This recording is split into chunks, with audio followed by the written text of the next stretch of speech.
साहित्यिक और आध्यात्मिक पत्रिका स्वस्ति एवं सचेतना समूह के आधार स्तंभ श्री आदरणीय नरेंद्र रावत भाई जी, आदरणीय प्रीति ढिमरी जी एवं सभी सचेतना समूह के सदस्यगण एवं भाइयों बहनों, साहित्यिक सचेतना सनातन के प्रति समर्पित समूह है।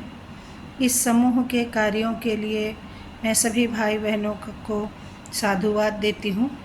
मुझे एक तृण के समान इसमें अपना छोटा सा योगदान देने का मौका आप लोगों ने दिया, इसके लिए आप लोग की आभारी हूँ।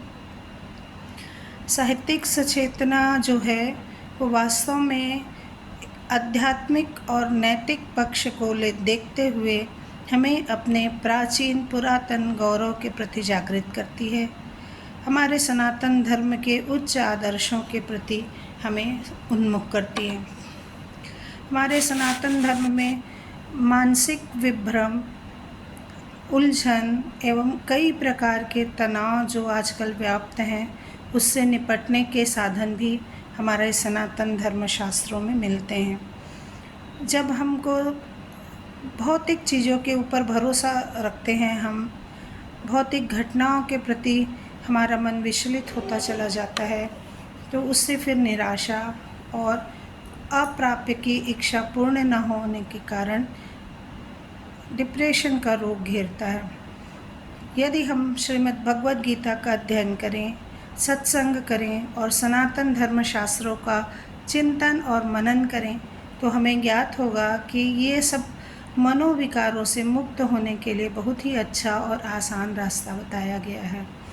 कलयुग में तो ये कहा गया है कि भजन जो है और जप सबसे आसान है, नाम का जप सबसे आसान तरीका है। ऐसे कहा भी गया है कि प्रारब्ध पहले रचा पीछे रचा शरीर, तुलसी चिंता क्यों करे भजले श्री रघुबीर। अर्थात प्रारब्ध जो है वो पहले से बना हुआ है और उसके बाद हम इस धरती पर जन्म लिए। तो जब प्रारब्ध तय है तो हम विचलित क्यों हों, हम उसको सहने की शक्ति प्राप्त करें और अपना प्रारब्ध खुद बनाने के लिए सत्कर्म करते रहें।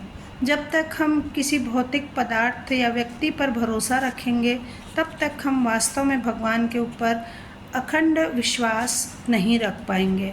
अगर भगवान के भरोसे निश्चिंत होकर हम अपना कर्म करेंगे और अपने कर्म के निर्वाह में किसी भी प्रकार की कोई कमी नहीं करेंगे, तो हमारे सारे काम आसानी से धीरे धीरे बनते हो जाएं।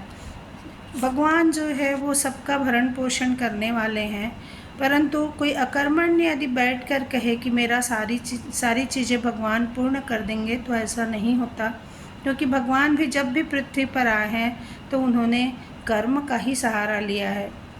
विश्व का भरण पोषण करने वाले भगवान अपने भक्तों की उपेक्षा नहीं करते हैं, परंतु युग के अनुसार युग के धर्म और कर्म भी बदलते रहते हैं। यदि हम कलयुग है तो ऐसे भी कहा गया है कि कलयुग नाम आधारा। तो हम यदि प्रीतिपूर्वक अखंड विश्वास के साथ नाम जप करेंगे तो हमारा ध्यान एकाग्र होगा, हमारा मन विचलित नहीं होगा और ये तो निश्चित ही है कि हमें इन सभी उलझनों से मुक्ति का मार्ग मिलेगा। हम सही निर्णय लेने में सक्षम होंगे। परिस्थितियाँ वही है, सब कुछ वही है, परंतु जो जिस चीज़ से हम तनावग्रस्त होते हैं, नाम जप से और गुरु की शरण में जाकर उनके बताए मार्ग का अनुसरण करने से निश्चय ही हमारा वह तनाव कम होगा और हम उसी परिस्थिति में अब विजय प्राप्त करेंगे। इसका अर्थ ये नहीं है कि हम अपने कर्म त्याग दें या सब कुछ त्याग दें, ऐसा कुछ नहीं है। हम अपना कर्म करते हुए तत्परता से भगवान में लग जाएंगे। ऐसा कहा जाता है कि भगवान के कौन से रूप का हम ध्यान करें, भगवान के कौन से नाम का जप करें। तो यदि आप दीक्षित हैं तो अपने गुरु के जी के द्वारा दिए गए मंत्र का जाप करें, या आपके इष्ट जो हैं जिनके प्रति आपकी प्रीति है, आप उनके नाम का जप करें, उसको दृढ़तापूर्वक, नियम पूर्वक उसको जीवन का अंग बना लें। जैसे हम प्रातःकाल उठकर स्नान करते हैं, जलपान करते हैं, वैसे ही हम एक नियम ले लें कि नाम जप करें हम। उसकी संख्या आपकी क्षमता के ऊपर है, पर एक मिनिमम आप निर्धारित कर लें कि उसके बिना हमको नहीं उठना है। धीरे धीरे वह नाम जप आपको भीतर से शांत करते चला जाएगा और आप की समस्याएं ऐसा धीरे धीरे उस नाम जप के प्रभाव के कारण कम होती चली जाएंगी।